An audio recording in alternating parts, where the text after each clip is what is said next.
तो ऐसा सोच विचार करते हुए कहाँ गए नारद जी? वैकुंठ पहुंच गए। विष्णु लोकम गतस्तदा तत्र नारायणं देवं श्वे शुक्लवर्णम चतुर्भुजम। देखा वहां भगवान का स्वरूप है सुंदर, शंख चक्र गदा पद्म वरमाला पहन रखी है भगवान ने। तो सुंदर स्वरूप को देख करके भगवान की को स्तुति करने लगे। नारद जी क्या कह रहे हैं? नमो वांग मनासातीत रूपाया अनंत शक्तये आदि मध्यांत हीनाय निर्गुणाय गुणात्मने। हे प्रभु, आप तो को ना तो मन से पाया जा सकता है, ना वाणी से पाया जा सकता है, ना कर्म से पाया जा सकता है। आपका ना तो कोई शुरुआत है, आदि मध्यांत हीनाय। आदि माने शुरुआत, मध्य माने बीच, और हीनाय यानी कि अंत, कोई अंत भी नहीं है। आप तो निर्गुण स्वरूप हो प्रभु, और भक्तों के दुखों को दूर करने वाले हो। आपको मेरा नमस्कार है। इस प्रकार से नमस्कार किया तो सूत्राय स्तोत्रम ततो विष्णुर्नारदम प्रत्यभासत। इस प्रकार के भाषण सुनकर के नारद जी के भगवान विष्णु बोले, कहिए किमर्थागतोसी तुम किमते मनसि वर्तते। कहो नारद, किस लिए तुम आए हो, क्या तुम्हारे मन में है? तब नारद बोले, मृत्युलोके जना सर्वे नाना क्लेश समन्विता। सभी मनुष्य अनेक क्लेशों से युक्त हैं मृत्युलोक में प्रभु। तत्कथयम समय नाथ। हे प्रभु, उनका समय समन हो जाए, उनके दुखों का, ऐसा कुछ मुझे बताइए, मैं उसके लिए आया हूँ आपके पास। तब भगवान बोले, साधु पृष्ठम त्वया वत्स। हे वत्स, तुम्हारे लिए धन्यवाद है, साधुवाद है, तुमने ऐसा प्रश्न किया है, लोक कल्याणकारी। इस प्रकार से यत् कृत्वा मुच्चेत मोहा तच्छृणुत वदामि ते। जिसको सुन करके, जिसको कर करके मनुष्य मोह से छूट जाता है। व्रतमस्ति महापुण्यम स्वर्गे मृत्ये च दुर्लभम। ये ऐसा व्रत है, ये स्वर्ग में भी दुर्लभ है और मृत्यु लोक में भी दुर्लभ है। तो सत्यनारायण शेद व्रतम सम्यक विधानत। ये सत्यनारायण का व्रत विधि पूर्वक करने पर मनुष्यों के सभी सुख प्राप्त हो जाते हैं, और अंत में सुख प्राप्त करने के बाद मनुष्य क्या होता है? मोक्ष माप्नुयात्, मोक्ष को ही प्राप्त कर लेता है। तच्छृणुत्वा भगवत वाक्यम नारदो मुनिराब्रवीत्। इस प्रकार से नारद मुनि भगवान के वचन सुन करके क्या बोले के तत्सर्वं विस्तरात् ब्रूहि कदा कार्यवृतम हि तत्। हे प्रभु, आप विस्तार से बताइए इस व्रत के बारे में, कैसे ये व्रत किया जाता है, क्या क्या इसमें करना चाहिए। तब भगवान बोले, दुख शोकादि समनम धनधान्य प्रवर्धनम। नारद जी से भगवान बोले, भैया ये दुखों को दूर करने वाला है, धनधान्य को बढ़ाने वाला है, और सब प्रकार की मनोकामनाओं को पूरा करने वाला है, और सौभाग्य संतति कर्म सर्वत्र विजय प्रदम। सौभाग्य और संतान देने वाला है, सब जगह विजय प्राप्त कराने वाला है। यस्मिन कस्मिन दिने मृत्यु। अब भगवान ने तो क्या बताया था इस व्रत के बारे में? यस्मिन कस्मिन दिने, जिस किसी भी दिन। भगवान ने ये नहीं कही कि पूर्णिमा को ही करो तुम इस व्रत को। अब पूर्णिमा को क्यों करते हैं? क्योंकि जब साधु वैश्य का दामाद जब समुद्र में डूब गया, उसकी पुत्री रोई, तो उसने वहाँ भगवान से स्तुति करी, तो आकाशवाणी हुई, तेरी कन्या प्रसाद को छोड़ करके आई है, यदि यह प्रसाद खाकर वापस आएगी तो इसका पति इसको अवश्य मिलेगा। तब उसने वहीं समुद्र तट पर पूजन किया था। अब तो वो हर पूर्णमासी और संक्रांति के दिन पूजन करने लग गया। तब से ये व्रत सब पूर्णिमा को करते हैं। तो भगवान क्या कह रहे हैं? यस्मिन कस्मिन दिने मृत्यु श्रद्धा भक्ति समन्विता। जिस किसी भी दिन श्रद्धा और भक्ति के साथ समन्वित होकर के इस व्रत को किया जा सकता है। ब्राह्मण बंधवैश्च सहितो धर्म तत्पर। ब्राह्मण और बंधुओं के साथ धर्म में तत्पर होकर के नैवेद्य भक्ति के युक्त भगवान को पके केले की फली, शक्कर की दूध दही और पंजीरी गेहूं का चूर्ण, उसके अभाव में साठी का चूर्ण ले सकते हैं, और गुड़ आदि भक्षण योग्य पदार्थ भगवान को अर्पण करके इस प्रकार से विप्राय दक्षिणाम दद्यात् कथाम कथाम श्रुत्वा जनैः सह। और सब कथा सुनने के बाद ब्राह्मण को दक्षिणा है, तथा बंधु भी सार्धम विप्राश प्रति भोज्य। तो उसके बाद बंधु बांधवों को भोजन और ब्राह्मण भोजन कराएं, और उसके बाद एवं कृते मनुष्याणाम ततश्च स्वगृहम गच्छेत। उसके बाद सब अपने घर जाएं, सत्यनारायण स्मरण, भगवान सत्यनारायण का स्मरण करते हुए। इस प्रकार से मनुष्य यदि इस व्रत को करेंगे तो उनकी मनोकामनाएं अवश्य पूरी होंगी। और विशेषतः भगवान क्या कह रहे हैं फिर, विशेषतः कलयुगे लघो उपायोस्ति भूतले। भगवान ने स्वयं कह दिया है विशेषतः कलयुग में ये छोटा सा उपाय है भगवान मुझे प्राप्त करने का। कहिए कि व्रतेन तपसा न समाधिन न योगिना, जो फल व्रत से और तपस्या से और समाधि से प्राप्त नहीं होता वो फल कलयुग में भगवान नाम संकीर्तन से, भगवान की कथाओं को सुनने से ही प्राप्त हो जाता है। तो इस प्रकार इस श्री स्कंद पुराणे रेवा खंडे सूत सौनक संवाद सत्यनारायण व्रत कथायाम प्रथमो अध्याय।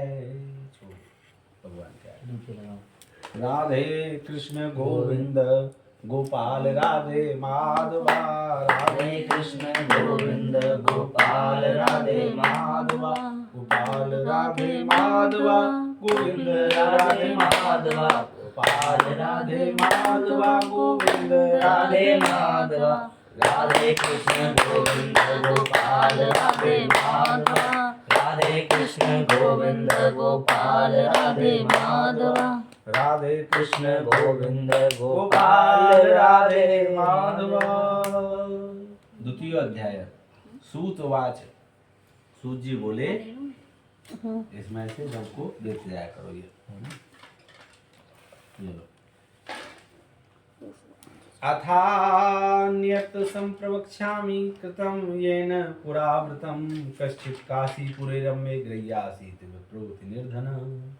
सूत जी बोले मैं और भी कथा सुनाता हूँ आगे की। एक काशीपुरी नगरी में बहुत ही निर्धन ब्राह्मण रहते थे। वो भूख और प्यास से बेचैन होकर के बेचारे नित्य प्रति पृथ्वी पर भ्रमण करते थे। भगवान तो ब्राह्मणों से प्रेम करते हैं। भगवान ने क्या किया, एक वृद्ध ब्राह्मण का रूप बना करके उन ब्राह्मण देवता के समक्ष जाकर के पूछने लगे, हे ब्राह्मण देव, आप नित्य ही दुखी होकर के क्यों घूमते हो, क्या कारण है, कृपया करके मुझे बताइए। तब ब्राह्मण देवता बोले कि हे प्रभु, मैं भिक्षा के लिए फिरता हूँ, यदि इससे छुटकारा पाने का कोई उपाय है तो कृपया करके मुझे बताएं।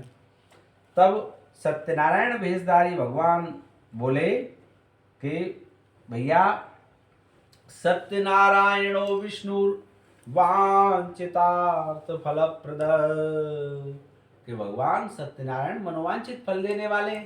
अरे तुम सत्यनारायण भगवान का पूजन करो, तुम्हारी जो भी मन की इच्छाएं वो अवश्य ही पूरी हो जाएंगी, तुम्हारे धन का भी जो कमी है वो भी दूर हो जाएगी।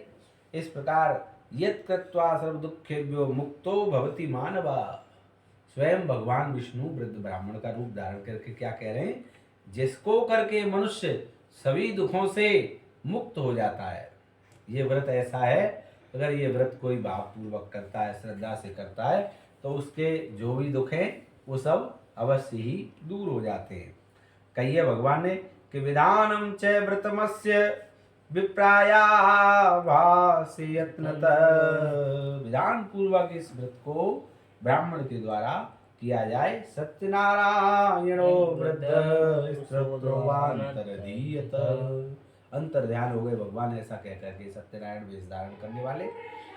अब इस प्रकार से उस ब्राह्मण देवता ने अपने मन में संकल्प कर लिया कि इस व्रत को मैं अवश्य ही प्रातः जो भिक्षा में धन मिलेगा मैं करूंगा, रात्रि में। अब ब्राह्मण देवता को नींद नहीं आई। ततः प्रातः समुत्थाय, वो सुबह उठा और सत्यनारायण व्रतम करने के लिए अब करिष्य इति संकल्प्य भिक्षार्थमगद्विज, वो ब्राह्मण भिक्षा के लिए चल पड़ा। तस्मिन्नेव दिने विप्रः प्रचुरम द्रव्यमाप्तवान्, बहुत धन प्राप्त हुआ उस दिन उसको भिक्षा में। अब तेने बंधुभिः सार्धं सत्यस्य व्रतमाचरात्, उससे उसने भगवान सत्यनारायण का व्रत किया।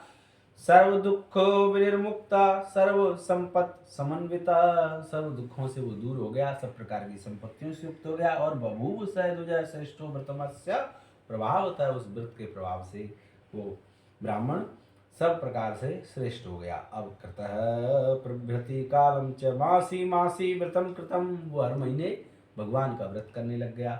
एवं नारायण सेदम कृतम कृतम द्विजोत्तम, सर्व पाप विनिर्मुक्तो दुर्लभम मोक्षमाप्नुयात्, ये भगवान सत्यनारायण का व्रत सभी पापों से मुक्त कर देता है और दुर्लभ भी है ये व्रत, और मोक्ष को भी प्राप्त करा देता है। जो इस व्रत को हमेशा ही करता रहता है, इस व्रत को श्रद्धा पूर्वक, तो उसके जन्म जन्मांतर के सब पाप नष्ट हो जाते हैं और अंत में क्या होता है, मोक्ष ही प्राप्त हो जाता है।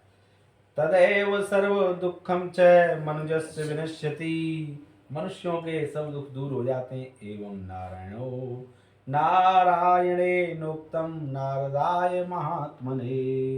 अब सूत जी कहते हैं, भैया नारद जी ने, भगवान विष्णु ने नारद जी को जो व्रत बताया था वो मैंने तुम्हें कह दिया है। अब तुम और क्या सुनना चाहते हो, आपके मन में और क्या है। तब ऋषि बोले, तस्मात् विप्राच्युतम तेन पृथिव्याम चरितम मने। उस ब्राह्मण से सुन करके किसने पृथ्वी पर इस व्रत को किया आगे, हमें सोतुमिच्छामः श्रद्धास्माकं प्रजायते तत्सर्वं सोतुमिच्छामः, यानी कि आगे की भी कथा बताओ, हमारे मन में श्रद्धा है उसके लिए। सूत जी बोले, भैया श्रोध्वम मुनिया सर्वे व्रतम येन कृतं भुवि। सुनो के एक बार एकदा स द्विजवरो यथा विस्तरई, वही ब्राह्मण देवता जिनको भगवान व्रत की विधि बता गए थे, वही ब्राह्मण अपने घर में बंधु बांधवों के साथ भगवान सत्यनारायण का व्रत कर रहे थे। तो व्रत कर रहे थे, उस समय एक लकड़ारा आया, उसके सिर पर लकड़ियों का गट्ठर था, वो भूख और प्यास से बेचैन था। तो ब्राह्मण के मकान में प्रवेश किया उसने और श्रद्धा पूर्वक पूछने लगा कि आप क्या कर रहे हैं। प्रणाम किया, और इसके करने से क्या फल प्राप्त होता है। तब ब्राह्मण देवता बोले कि ये सत्यनारायण शेदम व्रतम सर्वे सित प्रदम, ये भगवान सत्यनारायण का व्रत है, ये सभी मनोकामनाओं को पूर्ण करने वाला है। और इस प्रकार से तस्य प्रसादान में सर्व धन धान्यादिकम महत्, उनकी कृपा से ही मेरे घर में धन दान की वृद्धि हुई है।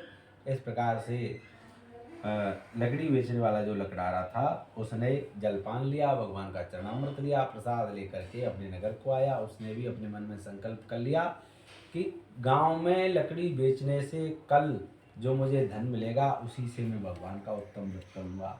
इस प्रकार से वह लकड़ारा ऐसे नगर में गया जहाँ धनवान लोग रहते थे, तो उसको अन्य दिनों से लकड़ियों का दाम दोगुना प्राप्त हो गया। तो बड़ा प्रसन्न हुआ और पके केले की फली, प्रसन्न हृदय सुपक्वम कदली फलम, पके केले की फली, शर्करा घृत दुग्धम च गोधूमस्य चूर्णकम, शर्करा पंचामृत आदि पंजीरी एकत्रित की उसने, और पादम च गृहीत्वा स्वगृहं ययौ।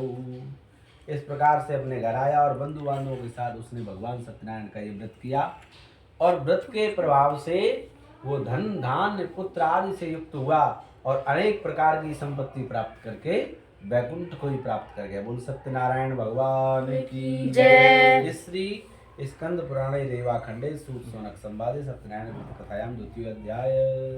बोलो सत्यनारायण भगवान की जय। राधे कृष्ण गोविंद गोपाल राधे माधवा, राधे कृष्ण गोविंद गोपाल राधे माधवा, गोपाल राधे माधवा गोविंद राधे माधवा, गोपाल राधे माधवा गोविंद राधे माधवा, राधे कृष्ण गोविंद गोपाल राधे माधवा, राधे कृष्ण गोविंद गोपाल राधे माधवा। वृंदावन बिहारी लाल की जय। तृतीयो अध्याय। सूत उवाच। सूत जी बोले, पुनरग्रे प्रवक्ष्यामि शृणुध्वं मुने सत्तमा, पुरा चोरका मुखो नाम कृपाचासीन महामती। प्राचीन समय में एक उल्कामुख नाम का राजा था। वो बड़ा ही सत्यवक्ता था, जितेंद्रिय था, प्रतिदिन देव स्थान पर जाता, गरीबों को धन दे करके उनके कष्ट दूर करता था। उसकी पत्नी भी कमल के समान मुख वाली, बड़ी ही सुंदर और सती साध्वी थी। तो राजा और रानी ने भद्रशिला नदी के तट पर भगवान सत्यनारायण का ये व्रत किया। इस प्रकार जब उसने व्रत किया तो उस समय वहाँ एक साधु वैश्य पधारे। उनके पास एक नाव भी थी और व्यापार के लिए बहुत सा धन था। वो अपनी नाव को किनारे पर ठहरा करके राजा के पास आ गए और आकर के भक्ति युक्त चित्त से पूछने लगे कि पूजनम, क्या आप क्या कर रहे हो? किमिदम कुरुसे राजन भक्ति युक्तेन चेतसा। हे राजन, आप क्या कर रहे हो और इसके करने से क्या फल मिलता है, कृपया कर मुझे भी बताएं। राजा बोला, पूजनम कृते साधो विष्णोर अतुल तेजसा व्रतम च स्वजने सार्धम पुत्र ध्यावाप्ति कामया। ये महान शक्तिमान पुत्र संतान प्रदान करने वाला भगवान सत्यनारायण का व्रत है, राजा ने बताया। अब भूपस्य वचनम श्रुत्वा साधु प्रोवाच सादरम। राजा के वचन सुनकर के साधु वैश्य ने सादर पूर्वक कहा, सर्वम कथय मे राजन, मुझे बताइए इसके बारे में राजन सब कुछ। करिष्ये हम तवोदितम, मैं भी इस व्रत को करूंगा और मेरे भी कोई संतान नहीं है, कृपया कर मुझे भी बताएं। तो इस प्रकार ममापि संततिर्नास्ति ह्यो तस्मात् जायते ध्रुवम, मुझे विश्वास है मेरी भी कोई संतान नहीं और अवश्य ही मेरे संतान होगी। इस प्रकार भार्यायै कथितं सर्वं व्रतं संततिदायकम। अब तो साधु वैश्य अपने घर पहुंच गया। घर पहुंच करके संतान देने वाले व्रत का समाचार भार्यायै कथितं सर्वम, अपनी पत्नी को बताया। इस प्रकार तदा व्रतम करिष्यामि यदा मे संततिर्भवेत्, जब हम इस व्रत को करेंगे जब हमारे संतान होगी, ऐसा उसने संकल्प कर लिया। तो एकस्मिन् दिवसे तस्य भार्या लीलावती सती, एक दिन उसकी पत्नी लीलावती भगवान के प्रति भक्तियुक्त कर्म करके गर्भिणी हो गई, गर्भवती हो गई। उसके 10वें महीने में एक सुंदर कन्या का जन्म हुआ। अब तो कन्या इस तरह बढ़ने लगी जैसे शुक्ल पक्ष का चंद्रमा बढ़ता है। अब तो लीलावती ने अपने पति से कहा कि आपने संकल्प किया था कि जब हमारी संतान होगी तब हम इस व्रत को करेंगे, अब आप करिए ना व्रत। तब साधु वैश्य बोला, इसके विवाह पर करेंगे, अभी नहीं, जब इसका विवाह होगा तब हम इस व्रत को करेंगे। इस प्रकार अपनी पत्नी को ऐसा आश्वासन दे करके वो व्यापार के लिए चला गया नगर में। अब तो एक दिन व्यापार से निवृत्त होकर के एक दिन साधु वैश्य आया, देखता है उसकी पुत्री कुछ सखियों के साथ खेल रही है। तो साधु वैश्य जान गया कि पुत्री विवाह योग्य है, इसलिए इसका विवाह कर देना चाहिए। तुरंत ही दूत को आज्ञा दी, जाओ पुत्री के वास्ते कोई सुयोग्य वर देख करके लाओ। इस प्रकार दूत बड़ी खोज और देखभाल के बाद कंचन नगर पहुंचा। वहां से एक सुंदर वणिक पुत्र को ले आया और उस वणिक पुत्र के हाथ में अपनी पुत्री का कन्यादान कर दिया। इस प्रकार लेकिन विवाह के समय में भी वह व्रत करना भूल गया। अब तो भगवान सत्यनारायण क्रोधित हो गए, उसको श्राप दे दिया कि तुमको दारुण दुख प्राप्त होगा। इस प्रकार साधु वैश्य अपने जामाता के साथ व्यापार के लिए एक रत्नपुर नगर में चला गया। अब वो वहाँ व्यापार करने लगा, लेकिन जब वो वहाँ व्यापार कर रहा है तो भगवान की माया से ही प्रेरित होकर के दो चोर वहाँ के राजा का धन चुरा करके भागे जा रहे थे।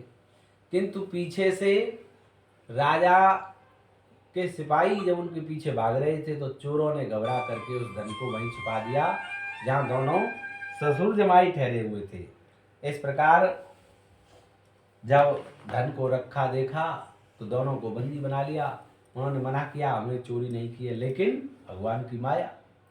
जाकर के राजा के सामने उपस्थित कर दिया दोनों को और राजा से कहा, ये दो चोर हम पकड़ कर लाए हैं, क्या आज्ञा है? तब राजा की आज्ञा से उनको कठिन कारावास में डाल दिया गया। उनका जो भी धन था सब छीन लिया गया। इस प्रकार भगवान सत्यनारायण के श्राप के कारण उनकी पत्नी लीलावती पुत्री कलावती भी घर पर दुखी हुई। उनके घर में जो धन रखा था उसको चोर चुरा ले गए। अब तो शारीरिक मानसिक पीड़ा भूख प्यास की चिंता में कलावती पुत्री एक ब्राह्मण के घर चली गई। वहाँ उसने भगवान सत्यनारायण का व्रत होते देखा, कथा भी सुनी, प्रसाद ग्रहण किया और रात्रि हो गई। घर आई तो उसकी माता बोली, हे पुत्री, तेरे मन में क्या है? तू अब तक कहाँ रही और इतनी देर रात्रि से क्यों आई? तब वह बोली, माता, मैंने एक ब्राह्मण के घर भगवान सत्यनारायण का व्रत सुना है अब ना हम भी उस व्रत को करेंगे। इस प्रकार से कलावती और लीलावती दोनों ने भगवान सत्यनारायण का पूजन किया और लीलावती ने भगवान से प्रार्थना करी, हे प्रभु मेरे पति और मेरे दामाद शीघ्र ही वापस आ जाएं और हमसे जो अपराध हुआ है मेरे पति से और मुझसे उसको क्षमा कर दो। इस प्रकार भगवान उस व्रत से संतुष्ट हो गए और राजा चंद्रकेतु को स्वप्न में दर्शन दिया, हे राजन जो दोनों बड़े पुत्र तुम्हारे कैद में हैं उनको प्रातः छोड़ दो, नहीं तो मैं तेरा धन राज्य पुत्र आदि सब नष्ट कर दूंगा। इस प्रकार से राजा ने प्रातः होते ही अपना स्वप्न सभा में सुनाया, मंत्रियों से बात करी, सभासदों से बात करी।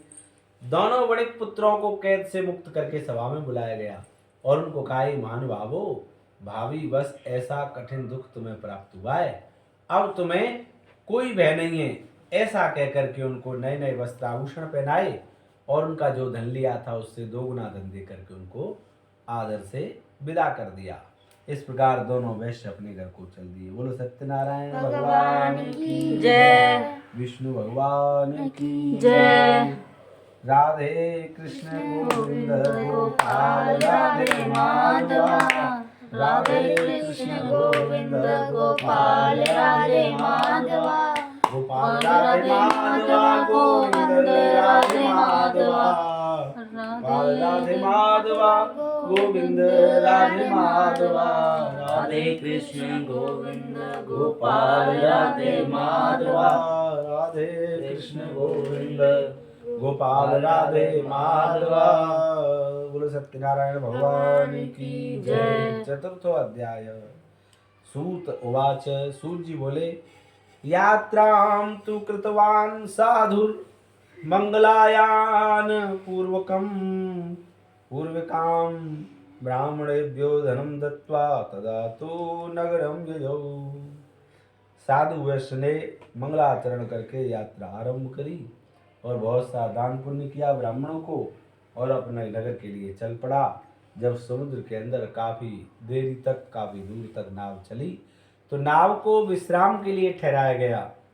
जैसे ही नाव विश्राम के लिए ठहराई, वहाँ एक दंडी वेशधारी भगवान सत्यनारायण पधार गए और साधु से बोले, हे साधु तेरी नाव में क्या है? तब वणिक हंसता हुआ बोला, आप क्यों पूछते हो? क्या धन लेने की इच्छा है? मेरी नाव में तो बेल और पत्ते भरे हुए हैं। इस प्रकार से वैश्य का कठोर वचन सुन करके दंडी भगवान बोले, तुम्हारा वचन सत्य हो।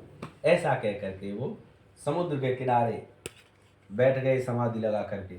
अब तो नित्य क्रिया करने के बाद साधु वैश्य ने नाव को ऊंची उठी देखा और नाव जब ऊंची उठी हुई है तो अचंबा किया। उगाड़ करके देखा तो वास्तव में बेल पत्ते भरे हुए।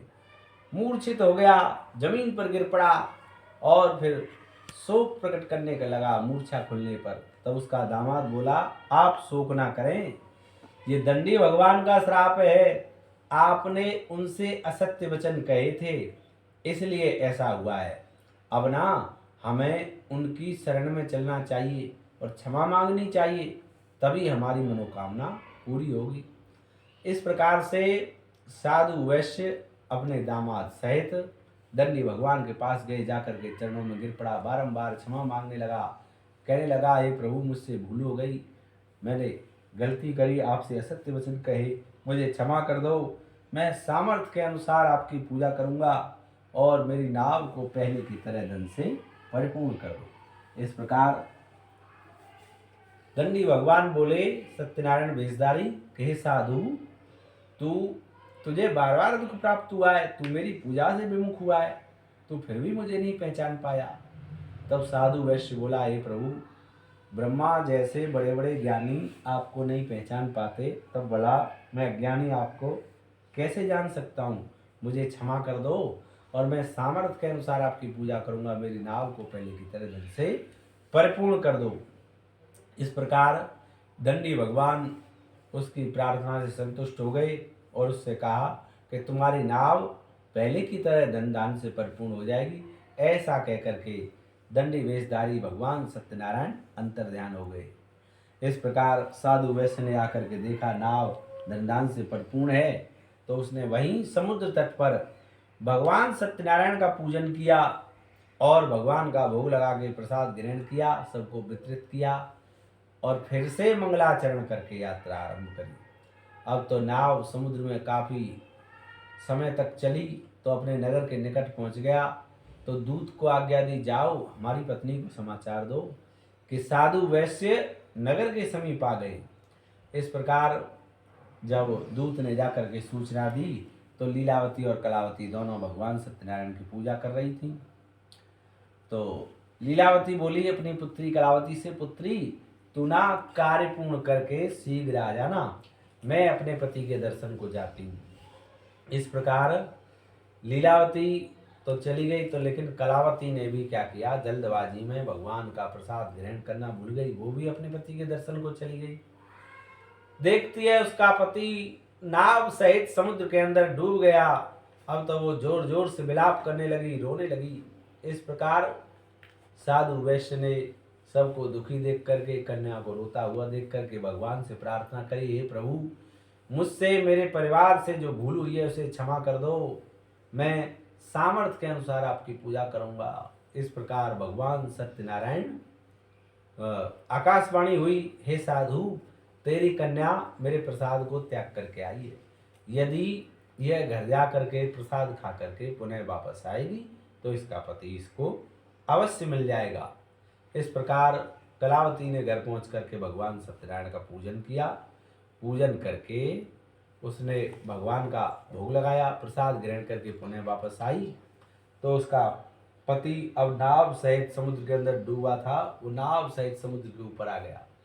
इस प्रकार साधु वैश्य ने वहीं समुद्र तट पर ही भगवान सत्यनारायण का पूजन किया और अब तो हर पूर्णमासी और अब संक्रांति के दिन भगवान सत्यनारायण का पूजन करने लग गया। इस प्रकार संसार के समस्त सुख भोग कर वो बैकुंठ को ही प्राप्त हो गया। बोलो सत्यनारायण भगवान की जय, बोलो विष्णु भगवान की जय। राधे कृष्ण गोविंद गोपाल राधे माधवा, राधे कृष्ण गोविंद गोपाल राधे माधवा, गोपाल राधे माधवा, गोविंद राधे माधवा, गोपाल राधे माधवा, गोविंद राधे माधवा, राधे कृष्ण गोविंद गोपाल राधे माधवा, राधे कृष्ण गोविंद गोपाल राधे माधवा। सत्यनारायण भगवान की जय। सूत जी ने आगे कहा, ये ऋषियों में और भी कथा कहता हूँ आगे की, उसे भी सुन लो। ये लो, प्रजा पालन में लीन एक तुंगध्वज नाम का राजा था। उसने भी एक बार वन्य पशुओं को मार करके बड़ा ही दुख प्राप्त किया। तो तुंगध्वज नाम का राजा एक बार वन में शिकार खेलने के लिए गया तो देखा उसने एक वट वृक्ष के नीचे कुछ ग्वाल वाल भगवान सत्यनारायण का पूजन कर रहे हैं। अब वो ना तो अभिमानवश वहां गया ही, ना उसने भगवान का पूजन ही किया। और जब ग्वाल वालों ने भगवान का प्रसाद उसके सामने रखा तो वो प्रसाद को त्याग करके अपनी सुंदर नगरी को चला गया। इस प्रकार जब देखता है उसकी पूरी नगरी नष्ट भ्रष्ट हो गई, तब वह जान गया ये सब भगवान ने किया है।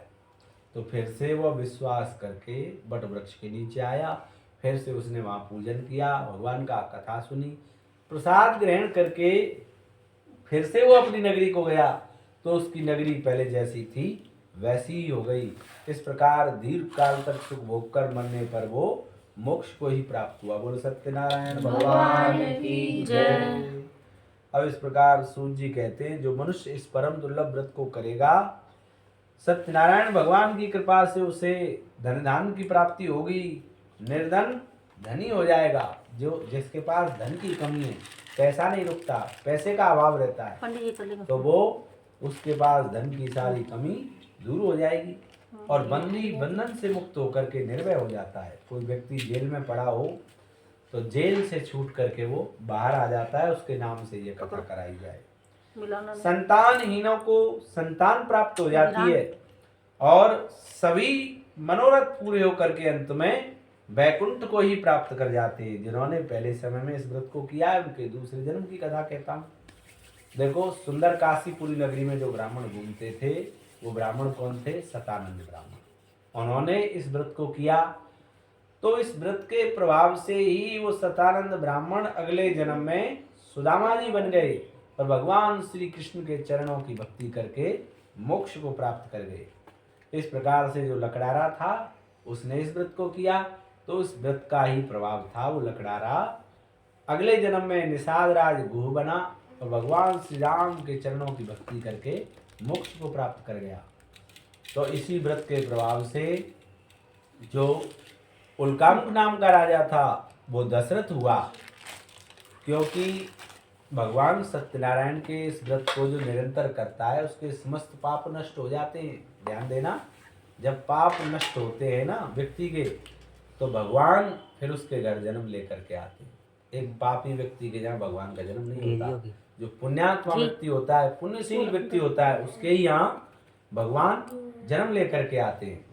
इस प्रकार जब वो जो उल्कामुक नाम का राजा था, राजा दशरथ बना और श्री राम जैसे पुत्र भगवान राम ही स्वयं पुत्र बन करके आए, तो वो भी मोक्ष को प्राप्त कर गए। इस प्रकार साधु नाम के वैश्य ने इस व्रत को किया, तो साधु नाम के वैश्य इस व्रत के प्रभाव से अगले जन्म में कौन बन गए? राजा मोरध्वज।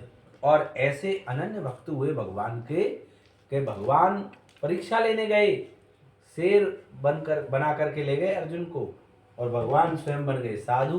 तो अपने शेर के लिए भोजन मांगा, बन के अपने पुत्र को चीर करके डाल दो मेरे आगे। तो ऐसा अनन्य भक्त हुआ मोरध्वज, अपने पुत्र को ही चीर करके शेर के आगे डाल दिया। तो भगवान प्रकट हो गए असली रूप में, उसके पुत्र को जीवित कर दिया और अर्जुन को दिखा दिया कि देख ऐसे ऐसे भक्त हैं मेरे। तो इस प्रकार इस व्रत के प्रभाव से ही उल्कामुक नाम का जो राजा था, जो तुंगध्वज नाम का राजा था, वो अगले जन्म में स्वयंभू मनु हुए और भगवान के प्रति भक्ति युक्त कर्म करके वो भी मोक्ष को प्राप्त कर गए। इस व्रत का ही फल था। वो जो ग्वालवाल थे ना, जो बट वृक्ष के नीचे जिन्होंने पूजन किया था, वो सब ग्वालवाल अगले जन्म में भगवान श्री कृष्ण के कौन बन गए? सखा बन गए। और अनेक लीलाएं करी भगवान के साथ। कोई माखन चोरी लीला कर रहे हैं, कोई गेंद के साथ खेल रहे हैं। ऐसी भगवान के साथ अनेक लीलाएं करके वो भी सब ग्वालवाल मोक्ष को प्राप्त कर गए। तो इस प्रकार भगवान के इस व्रत को जो श्रद्धा पूर्वक भावपूर्वक करता है, उसके सब पाप तो नष्ट होते ही हैं, सभी पुण्य भी बढ़ते हैं और अंत में क्या होता है? वैकुंठ ही प्राप्त हो जाता है। बोलो सत्यनारायण भगवान की जय।